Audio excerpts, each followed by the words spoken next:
দুপুর বন্ধুরা, আশা করি সকলে ভালো আছে, আমিও ভালো আছি। বড়দের জানাই আমার প্রণাম, ছোটদের জানাই আমার প্রণাম, ভালোবাসা। আজকে সকাল থেকে ভিডিও করা একদম সময় পাইনি, কারণ তোমার দাদাভাইয়ের ডিউটি 12টার মধ্যে ভাত খাবে, খেয়ে বেরোবে, ওই জন্য ভিডিও করা টিফিন করা সবই একা হাতে করতে হয়, যে ভিডিও করতে পারি না। আজকে দুপুরের মেনু হয়েছে এই যে সাদা ভাত, কালকে একটু সেই কুমড়ো শাক করেছিলাম মুসুর ডালে বড়া দিয়ে, ওটা ছিল গরম করে নিয়েছি।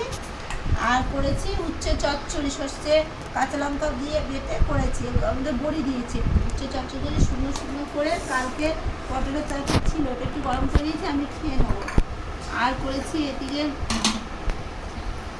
মুসুর ডাল, টমেটো ধনে পাতা দিয়ে শুকনো লঙ্কা সর্ষে ফোড়ন দিয়ে করেছি, মুসুর ডাল করেছি পাতলা করে। আর করেছি আলু ভাতে দিয়েছি, শুকনো লঙ্কা তেল নুন দিয়ে মেখেছি, আর পটল ভাজা করেছি। আর ও মা ওকে দিয়েছে বাঁধাকপির তরকারি, এই যে। আর আমের চাটনিটা ছিল কালকে করা, ওটা খাবো। আর কিছু আজকে শুধু করেছি উচ্ছে চচ্চড়ি, মুসুর ডাল, আলু ভাতে, পটল ভাত। ছেলেকে বললাম পাপড় ভেজে দেবো, ছেলে বললো না মা পাপড় ভাজতে হবে না। আর আজকে আর মাছ ডিম কিছুই করিনি, কেন ভালো লাগছে না।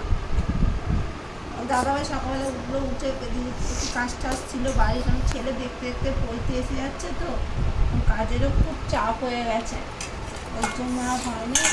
দিয়ে তো দাদাভাই কাজে যাবে বলে টিফিন হলো, রুটি। আর কালকে রাত্রে একটু তরকা করেছিলাম, ওই তরকা দিয়ে রুটি করলাম, করে খেয়ে নিলাম। যে সকাল সকাল রান্না করলাম, দুটো দাদাভাইয়ের কাজ, তো ওর জন্যে তোমার দাদাভাই 12টার মধ্যে খেতে বসে যায়, একটু রেস্ট নেয় আধা ঘন্টা, দিয়ে আর বেরিয়ে। ঠিক আছে বন্ধুরা, রাখছি। আজকের গরিবের এই মেনু যদি ভালো লাগে তাহলে একটু লাইক করুন।